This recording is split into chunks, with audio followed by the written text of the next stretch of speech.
You are listening to the Hodges Huddle, where we discuss all things in the wide world of sports.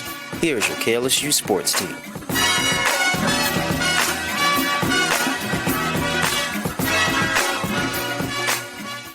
Welcome into the Hodges Huddle. I'm your host, Andre Champagne, and today I'm joined by Raven Freeman and Jaden Smith. How's it going, everybody? I know what you're finna say. Calm little Tuesday, man. Throwing on a nice little outfit. Okay, I guess you could say. I actually wore shoes today, so. Ooh, yeah, I didn't see that. It's looking good today. Our coworker Andon said it looked like I was having a rough day based off my hair, so I guess I'm having a rough day. Well, that doesn't matter anymore because we're here to talk sports. So your day is about to get better, is what I'm saying. But many sports have wrapped up, as we will now have to wait until the fall for football, but the NBA playoffs are approaching. So we're going to talk about that. But first, let's talk about this LSU spring game. LSU spring game on Saturday ended in a tie for the second year straight as the score was 34-34. Garrett Nussmeier shined as he threw for 187 yards on 7 of 7 completions with 2 touchdowns. This was also a game where the defense looked like it struggled at times, but also they had some good moments besides a few of those big plays they gave up. So let's get into a few takeaways. First off, offensively, losing a quarterback like Jaden Daniels, it's super hard for a team, but being able to replace him is even harder. Right. So do you think Nuss is going to do a good job of taking over this offense? And what were some things that kind of stood out to you in this game? I think it depends on what we would consider a good job. Good job as in, are they going to average 47 points a game again? No. That's just not going to happen. Nuss is not going to throw for 3,800 yards and rush for 1,000. But good job as in, we're going to get some really good wins. We're going to see some really good moments. We're going to see big plays here and there. Absolutely. And I think ultimately his play style is going to allow us to have a little bit of the fun that we did have last year. It's just going to look a lot differently. And we saw that with the ReliaQuest Bowl against Wisconsin. Yeah, the offense looked different it was even then. pass heavy, yeah. Exactly. So I just think it's just going to look a lot different. But I do think it'll result in wins nonetheless. Mm-hmm. Yeah, I agree. I think Jaden left what's left of this offense in a good place, and I feel like that's a huge benefit for Garrett. I think based off the spring game, he's going to do, an okay job at taking over this offense. It's going to be hard to do what Jaden did. He looked very comfortable in the spring game, though. I mean, he showed off that arm we all know he has.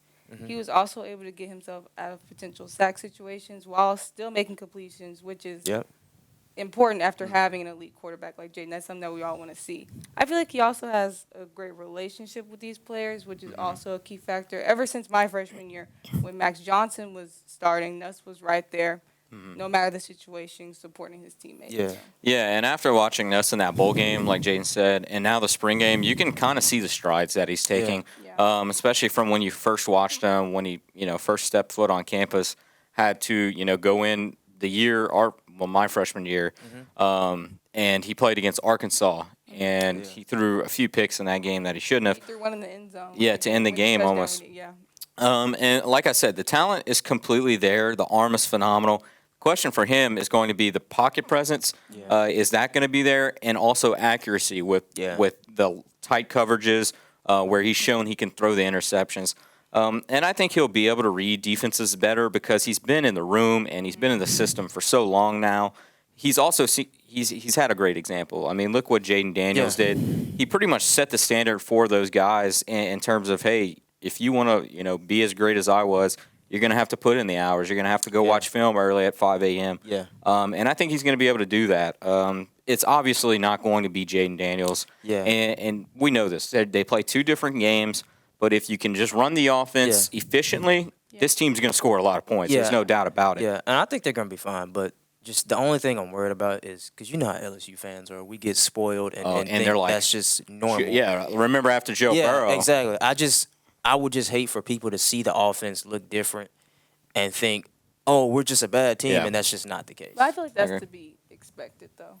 Yeah, I mean, I think, once you've been on campus for so long and you're a vet, and kind of, obviously, we saw the talent from him, so, it is expected. Now, going and, putting up Heisman numbers every game, that's not what we're asking. We're just asking you to go run the offense efficiently, get us the points. Yeah. Don't turn the ball over. Right. Like, that's literally all you need. The defense is going to be a lot better this year, which we'll talk about soon. But as far as a quarterback two battle, who do you think won that position battle and why? This weekend, I guess. I'm going to go with Hurley. Oh. After watching this spring game, to me, I had no doubt that he'd be.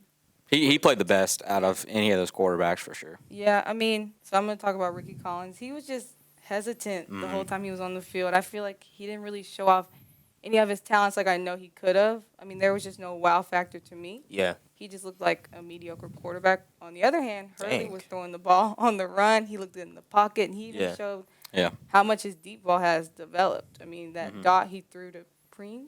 Yeah, Kai Preen. Yeah, in the fourth quarter was incredible. Of course, we know there's still some time to make a decision, but for now, I'm going to go with Hurley. Okay. I'd have to go with A.J. Swan.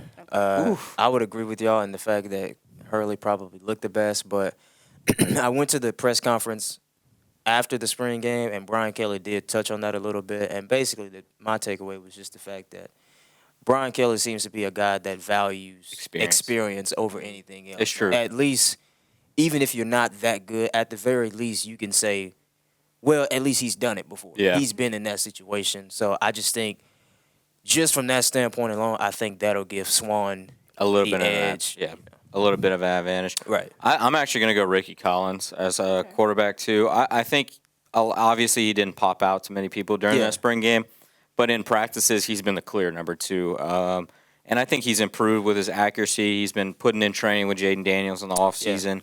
I know they went to L.A. and practiced with a bunch of other guys, but if he can stay in the pocket longer than he did his freshman year and just kind of, because that's something we saw with Jaden Daniels at first. Yeah. He wanted to run first, and that's kind of what we saw from Ricky in the spring game. And he does have some wheels. And I will say, I think that's what puts him at two is his mobility, because A.J. Swan, he ain't getting out of the pocket. But shifting towards the receiver, similar to Jaden Daniels, LSU had to replace two top first-round picks in Malik Neighbors, Brian Thomas Jr. Do you think the production from that room will be able to reload and get a similar production than it did last year? I mean, it's definitely possible with all the guys that they have. No. Just from those two, no. Like, we're not going to have 2,000-yard receivers with 15 touchdowns each. No. Now, we may have an 800-yard receiver, a 600-yard receiver, a 400-yard.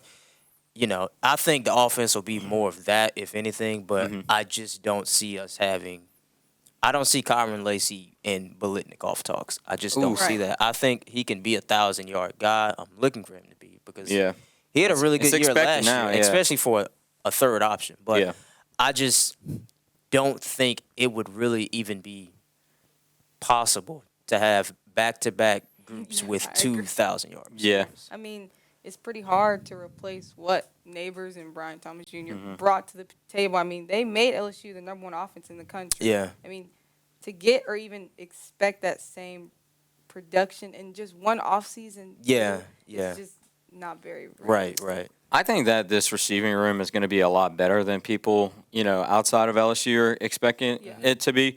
Like Kyron Lacey literally didn't even try on Saturday, and he pulled that 59-yard touchdown. Yeah. And hit Ashton Stamps with a double move, and he was literally like nowhere near him. So, I mean, like just in that, I think that shows how much Kyron Lacey's developed. Yeah. And you also look at just the depth in the room. You look at Chris Hilton, and now LSU is expecting so much out of him after he's been there for so long. And then you have guys like C.J. Daniels, Xavier Thomas, Kai Preen, Aaron Anderson. Yep. All those guys can, you can comfortably say like, if someone's not performing how you want to perform, it's next man up at that point. And you have to feel comfortable in that situation where last year it's like outside of those top 2-3 guys, it's like, all right, who's going to do the work? And that is something very comforting. The only difference is just like last year, Malik and BT getting hurt never crossed my mind. And it was definitely something that had to be brought up, though, yeah. And it never dawned on me they might not play good today. Right. Just because they were just that good. But like I said, I just think the production, I don't think it'll be necessarily worse or anything like that. It's just, like I said, the offense is going to look different. It's just going to look different. And kind of piggybacking off that question, who are some of the receivers that you expect to be big for LSU this year, kind of stepping up? So I am going to go with Kyron Lacey. I mean, I'm pretty sure everyone is expecting this to be his breakout season, especially because it's his last and he has the speed and the hands to accomplish that. He's a vet, and I believe he's learned a lot from Neighbors and BT. I mean, I'm excited to see him play and see what improvements he's made. Last season, he had 30 receptions, 550 yards, and 7 touchdowns. Yeah. So I'm also curious to see how his stats change. Yeah. Yeah, I think Kyron's a great answer. I think it's just the obvious answer. Yeah. I mean, the fifth-year I mean, he's going to break out this season. Yeah, this is supposed to be his breakout year. But for the sake of a different answer, I'm going to go with Aaron Anderson. This is a guy, I've been high on him since he was in high school. I mean, I said this on the Sunday show. They were also using a lot more bubble screens, flare screens than I've seen them use in the past this Saturday. And I think he's going to be probably the biggest beneficiary of that type of play style. I mean, that's right up his alley. A guy who's small, super duper fast, get blockers in front of him, and he'll just do the rest for you. Yeah, if he can develop that route tree, because I actually have Aaron Anderson too, but I'm going to give a different answer. But, like, if he can develop that route tree, he's going to be one of the best slot guys in the entire country. And I think another player, C.J. Daniels, I think he can go and be that second guy because he had 1,000 yards last year. And his ability to read defenders' positioning and then pick them apart with his route running, he's really smart, the way that he plays. Yeah. And I think he's a guy that LSU can kind of rely on in big-time moments, if that makes sense. Like, you want a guy that has experience. Yeah. He's been there, and he can make the clutch plays. And I think he's going to be one of those guys for LSU down the line. But what were your kind of just general takeaways from the offense? I know we kind of just explained it. Like, what did you like, I guess, most? My general takeaway is that there's still going to be excitement in Tiger Stadium on Saturdays because that was the big question mark to me. Like, we had the best offense in the country last year, but I saw us do that with 2019, and the next year, we just not even close to that. So what is it going to look like this time? But this time, it appears to be a much better situation coming off an offense like that. They're still going to be big-time players, big-time plays. They're still going to put up a lot of points. Like I said, it's just going to look a lot different. And secondly to that, I would say Garrett Nussmeier. And Michael noted this on the Sunday show that when they were doing like just the little scrimmages before the actual game, the script. he didn't complete a single pass. And then they actually turned up the pressure. They actually launched the game, and he went 7 for 7. So, like I say, Brian Kelly's big on experience, and I think that's just a testament to Garrett's composure, his calmness, his development, and I think we'll see that on Saturdays. Okay. Yeah. Takeaways. It's definitely the start of something great. The spring game gave me a lot of hope. Last season will be hard to top, but they have definitely built, even a young, fast offense that will give teams a run for their money for sure. Also, we didn't really talk about the run game, but that hasn't really changed since last season that much. Josh Williams, Caleb Jackson. Yes. Really Caleb good. Jackson is so good. So I'm excited to see them dominate on this offense as well. Yeah, and I think LSU's they're going to be pass heavy, but they're not going to be as pass heavy as they were last year. I think you're going to see a lot more running. Caleb Jackson can break it free, and just wait till you get the track star in Caden Durham on campus. I mean, he's setting records in Texas track, which is like Texas is elite. Yeah, that's the best athletes pretty much when it comes to anything. But my general takeaways was that the offense made the defense look so bad because the offense is still elite. Like you look at what Joe Sloan and Cortez Hankton are doing with the offense.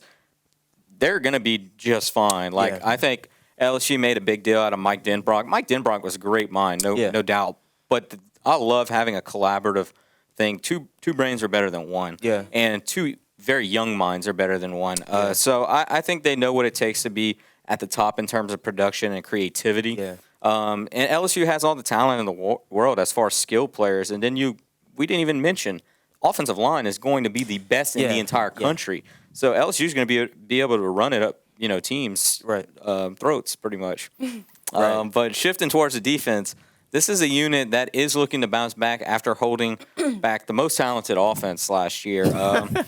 That's one way to put it. Yeah, I mean that's the nicest. that's the nicest way to put it. They're returning lots of young players that did get experience last year, which is pretty nice, and it helps new elite coaching. Will also help provide some fixtures to that. So even though the defense gave up some big plays on Saturday, what did you think about the defensive back room as a whole? I'm glad these mistakes. I was disappointed about Okay, yeah. I'm glad these mistakes are being made now. Yeah. Opposed to the middle of the season during SEC play. That's what the spring game's for. Right. Like, Right. yeah. There's definitely a lot of potential.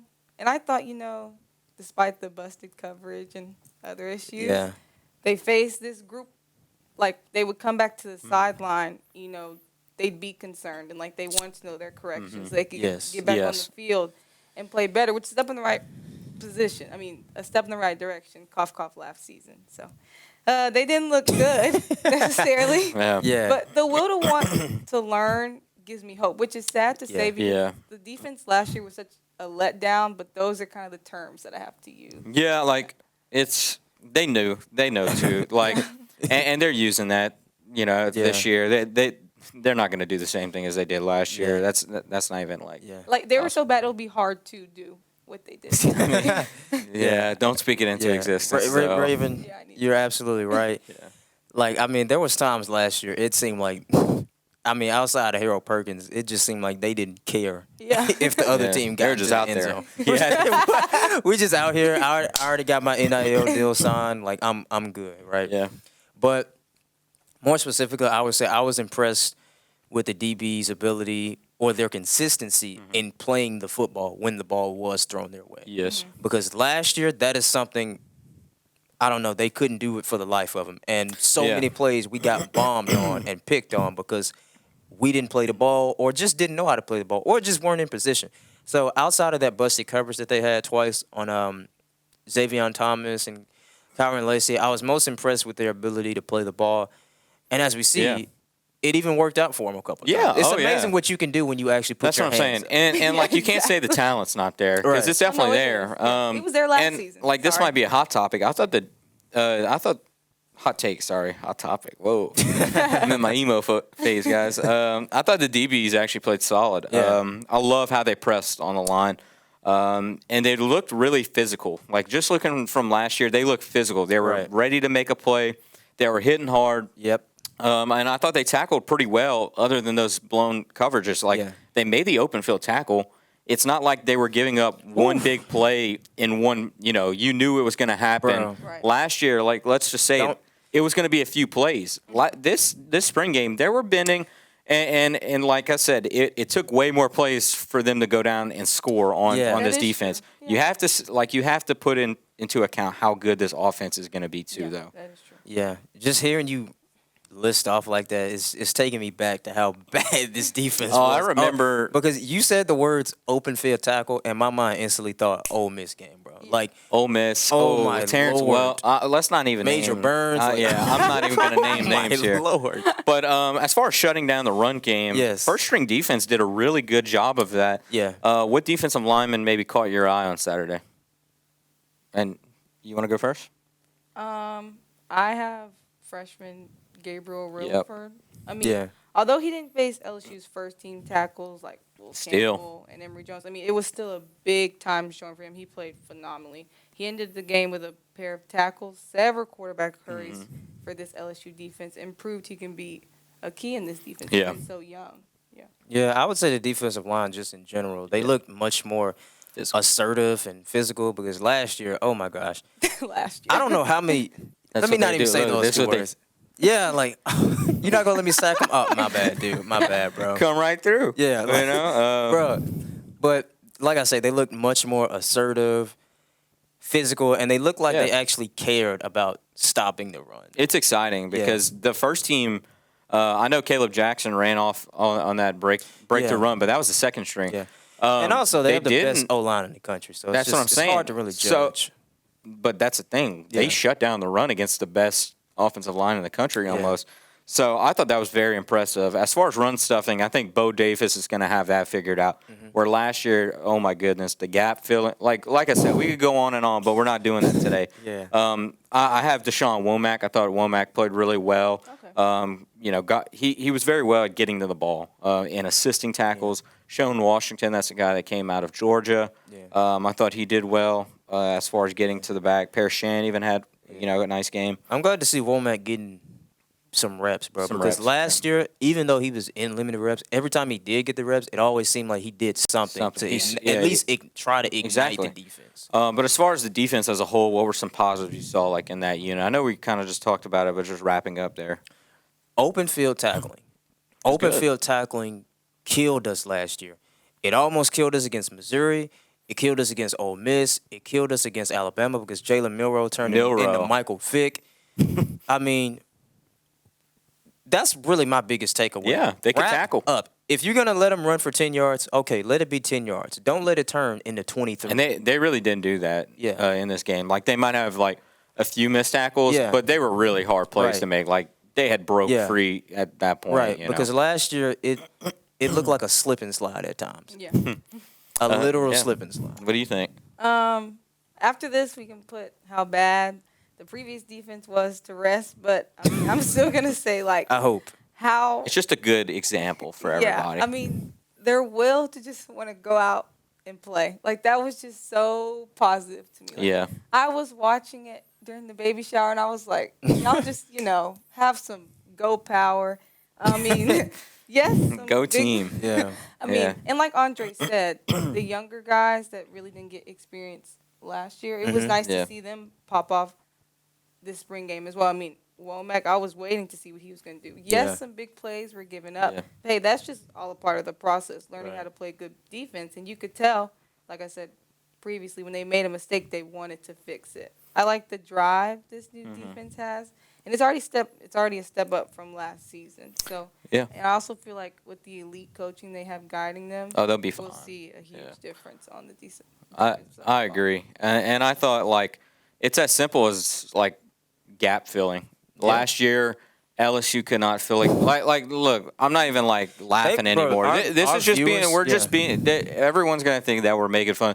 It's just a good example. Like, obviously, everybody knows how big of a letdown they were last year. They know that. And they're talented enough to be good. Yeah. And it was a scheme issue. It really wasn't at some point, and it was a mechanics thing. It was just a lot of things that played a role in them not being able to succeed. But that's not going to be the case this year. They did a great job of hitting the holes and stuff in the line, which was something, like I said, they couldn't do consistently last year. I thought the linebackers were phenomenal. And I think that the pressures were there for the line. Like I said, last year you just didn't see a lot of pass rushing.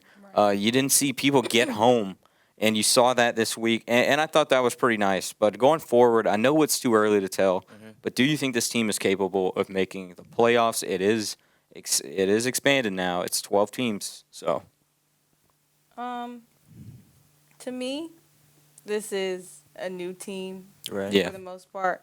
I mean, with the huge adjustments that had to be made on offense due to losing our three best players, on top of the defense sort of going through a rebuilding process. I don't want to jinx anything. I've been told to believe I'm bad luck. I don't think it matters. I could see us being the last team, the 12th team, to make the playoffs, but I would not be surprised if we did not make it. Yeah. My hopes are not very high. All right, so I have a question. Do y'all think we're a better team this year than last year? I actually do. And that's the craziest part. I think, like, the defense is going to be – I think they're going to surprise everyone this year. Yeah. I think – But like, that's kind of – that's in here. Like, they have better coaching. They have if they have stuff that they need to fix, it's going to get fixed this year. It's not going to just linger around like it did last year. Right. I can tell you, those guys like Corey Raymond, Bo Davis, Kevin Peoples, they're not going to let that just happen. Blake Baker, I mean, the scheme that they're in now, you didn't see it in the spring game because why would we show anything that like I said, that you can explore. They're aggressive. They can play freely now. This is something I kind of talked to with Savion Jones. They have leadership. Major Burns is holding guys accountable. Everybody's holding each other accountable at that. It's different this year, and it's early in the spring. Obviously, you're going to have those errors. You don't even have your freshmen, most of your freshmen there, Right? And so it's just wait till fall. This team is going to look extremely different. And the reason I ask is because we would have missed it last year if it were 12. I think we were like 13, so we would have just missed it. Exactly, Yep. And as far as my prediction, I'm going to say no, just because as an LSU fan, I don't like getting my hopes up. I hate getting my hopes up only to be let down because it always seems to happen. We always seem to be best when I don't expect it or like when I don't see it coming. So I'm going to just try to play possum and just try to act like I don't see it coming. Just shoot low, and we'll see what happens. And I'm actually going to counter off of that because usually when I think LSU is going to be very good, they're very good. Like, it's weird. Like, baseball last year, I knew that was the year they were going to win. And everybody kind of knew that, too. 19, I had a little bit of a feeling that LSU was going to, surprise a lot of people. But I'll say they're definitely capable of making the playoffs. For sure. The experience and coaching for me, that's really what gives them a better shot than they did last year. The experience, like I said, the defense has experience. Last year they were all young, like they were put in the fire. Like, hey, go out there and hope you don't get burnt. Like, and that just came with, hey, we don't have coaches that can help these guys. And as far as the offense, you're in the same system. They have so many experienced guys that have been in the system. Right. They should be fine. So I'll say they can even win a playoff game this year. But finally, we're going to talk about the NBA playoffs approaching. We're currently recording this on Tuesday, and there are playing games tonight. So I'm going to ask you, just give me the winners so we can kind of get through these. First off, we have Lakers-Pelicans tonight, and we have a very big LeBron fan and a very big Pelicans fan in the building. I'm going to go with Lakers. I just think in both – the Lakers have played the Pelicans twice this season in games that mattered. Yeah. And both times, it was ugly. And that's not even me trying to be like, no, shady or anything. It was bad. Like, it was bad. So just going off of that, I just can't find any reason why I would pick the Pelicans now. Right. I mean, this game is kind of like the new schoolers versus the OGs. But one OG at that. But, Braun. Just one. I was just about to say, these OGs are kind of running out of steam. But I'm still going to go with the Lakers. I wouldn't be surprised if the Pelicans. Yeah, I actually have the Pelicans here because this might sound very stupid. I think that the Lakers might try and throw this one so that they don't have to play the Nuggets like they did last year. Because look at it. If you look at it like this, I know it sounds stupid. No, it's funny because even the Pelicans, like, I would not want to be seeing the Nuggets as a 2 seed. Like, good luck, buddy, for both of those teams. Because both of these teams, let's be real, they're probably first-round exits anyway. But if the Lakers were to go and lose this and win the next game, they'd have to play against a very, very young, inexperienced team that's not used to this. And who is better at exposing that than anyone? Look what Bron did to the youngsters of Memphis last year. Yeah. Sure. I just thought it was funny because Andon and I were just talking about this before the podcast about how he saw the thing about, the Lakers should tank the game. And I don't think they should. He said he was like, this is the stupidest thing I've ever seen. Like, why would you intentionally lose a game? That's what I just thought it was. I don't think they will, right? But I don't think it's the worst thing if they lose this game. Because they'll go and beat the other team. Yeah. Like, they'll go and beat the old head Warriors now and the Kings, who have honestly been the Lakers' kryptonite. But next up, Warriors-Kings. I'm going to go Warriors. I'm looking for a big Steph game. Yeah. I mean, he tortured them last year. They didn't have any answer for him, and I just don't see it changing now.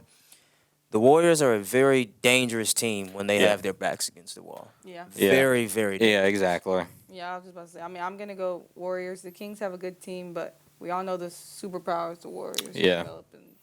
I'm going Kings. I'm just going to go Kings because Kings have literally owned the Warriors this season. Like, it's just weird. It's kind of like how the Pelicans own the Kings. It's so weird. Like, the Kings have beat the Warriors so many times this year. But I like where your head's at because Curry, when there's something on the line, he usually steps up. It's going to come down to old old man Golden State- Draymond Green. Just when you count Golden State out, that's when They'll they show come you. back and Yeah. surprise you. Next up, we have playoff Jimmy Butler versus the 76ers. Because it's literally going to be Jimmy Butler versus the entire team of the 76ers. Yeah, I'm not counting Joel Embiid out this early. Yeah. I'm gonna go with the Sixers. Yeah.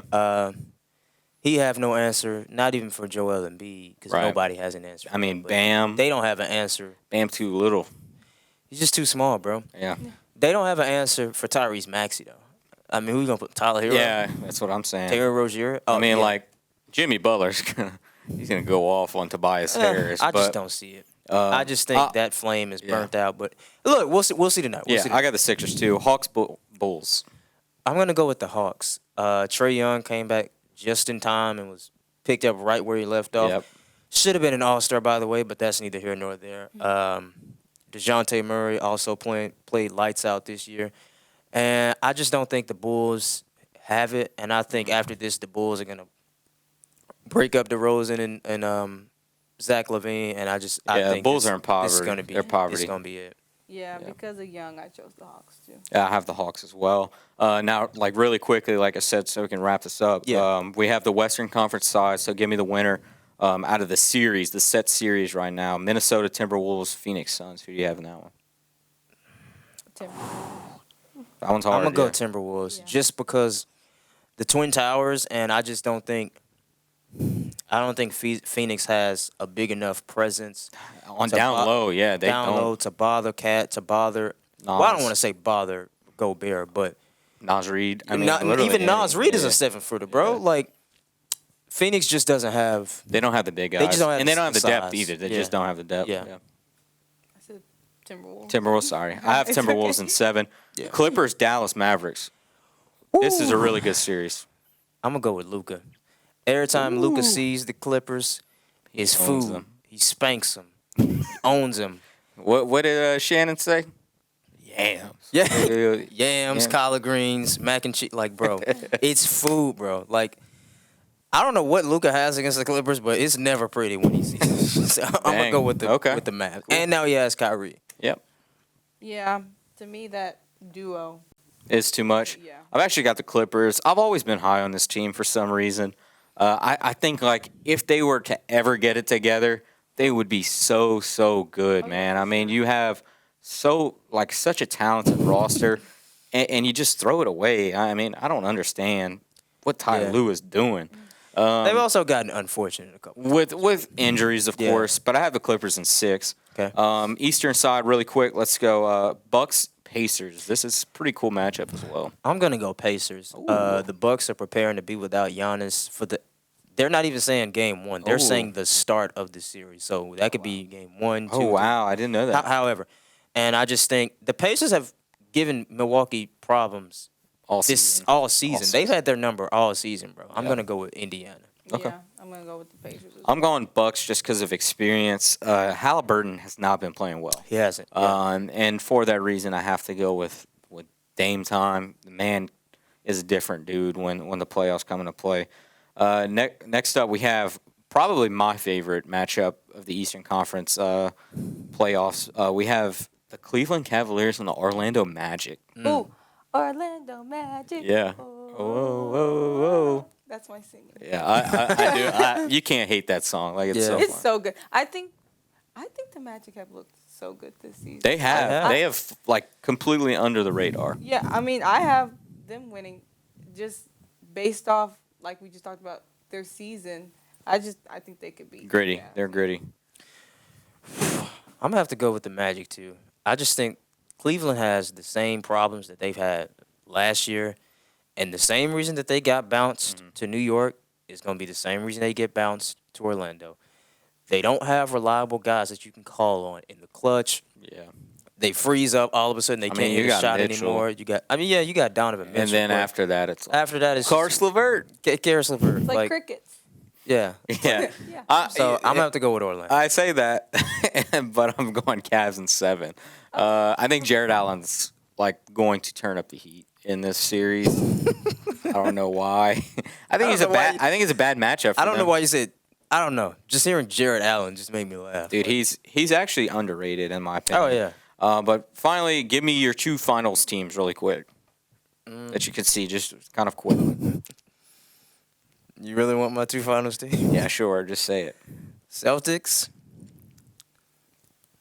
Yeah. I'm going to do it, bro. And Lakers. It's going to be the Celtics and Lakers for the 100th Not a time. shot. Are you serious? I'm dead serious. So let's be realistic. I have the Celtics and the Nuggets.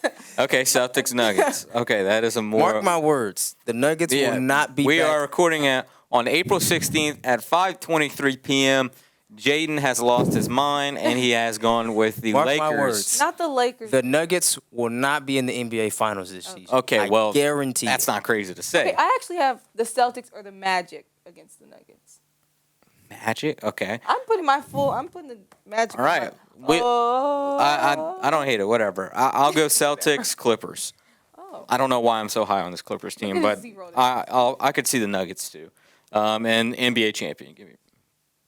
Celtics. It's too hard man, to go if y'all ain't got it this year, bro, y'all the only team to win 60 games. Yeah. Y'all been the best team all year. And they You haven't got been all the healthy all players year. you need. Yeah. Bro, you got the experience. Come on, dog. This has to be it. Celtics, no doubt. If y'all don't win this one, then I'll. Yeah, this is literally a triple sweep, and we don't even talk that much about NBA. Yeah. I mean, I've got the Celtics. And then give me finally a player to watch for in the playoffs. I'll go first. I have Donovan Mitchell. The guy is scoring like a very quiet 26 a game, which might not seem like a lot compared to some of these other guys like Luka, Shea, but very slept on game in general. And I think the Cavs have a chance of going on a bit of a run in the playoffs if they can get past the Magic. Yeah. Another guy I could see Jalen Brunson. Like Brunson is so good. Yeah. He's pretty much carried this Knicks team, but I don't know. Without Julius Randle, I can't see them going very far. I mean, I have Jokic. I mean, there's just no stopping him in the playoffs. Yeah. I'm gonna go Jalen Brunson and Anthony Edwards. I'm expecting Brunson and Edwards to do something special this postseason, and mainly because I'm expecting Brunson to get snubbed a little bit on the All-NBA list, and I do think that's going to be a reflection of his performance in the postseason. And Anthony Edwards, I want to say Edwards averaged 30 in the first round last year. So Anthony Edwards, Jalen Brunson. Okay. It's now time, y'all. Where's this thing? Do it. It is time for the best segment of the week. It's time for our weekly Poo-Poo Broussard, where this award goes to the worst performance of the week, whether that's a team, that's a player, that's a coach, fan base, whatever. So, Raven, let's turn it to you first. So I am going to go with the Navarro Large Co-ed cheer team, Daytona, which is NCA for college cheer. They don't even know you're throwing strays right now. It was last Saturday, and Navarro lost their coach. They've been through a lot of controversy, and with their coach being gone, they lost a lot of key athletes. Some of them transferred, some of them left, and they have talked the most smack I've ever seen on cheer Twitter. They swore they were going to win. They weren't going to win. Not only did they go out there and lose, they dropped 2 stunts, like dropped the girl on her neck. Oh, no. Ooh. And, Trinity Valley, y'all deserve it. Love y'all. So, Navarro, you looked very dumb. And people told y'all were going to look dumb, but y'all swore y'all were going to go out there and make a miracle happen. It was very tragic. You got beef. Funny at the same time. Beef with Navarro. Yeah, okay. Hold on. What? My Poo-Poo starter this week is going to have to be none other than Mr. Jonte Porter of the Toronto Raptors. Is that the betting? Yeah. This guy, I'm not even sure this guy had like a real contract. Like, You think he's fake? no, like He's a weak I don't player. think they had actually signed him to like Like an actual contract? actual contract. Yeah. Oh, he's like, no. He's a And two-way player right now? A two-way player. And you have the nerve to be betting the little money you do. Let me not say that. To be betting the Hey, money, he's the making money, more money than us, baby. To be betting the money you are making, betting the under on yourself. You get caught faking an illness. Oh, I don't feel good, y'all. I can't come back in the game. And now it's like, oh yeah, you're never playing in the NBA again, bro. Nah. You're probably basketball, period, but definitely not in the NBA. Get ready to go high school coach, buddy. This is Ooh. shameless. Not college? This is ridiculous, and I think because of this, they're gonna start looking into Betting props. restrictions Yeah. or something like to keep players from doing this because this is ridiculous, bro. So, say it. So, Jonte Porter, you are my Poo-Poo starter of the week. That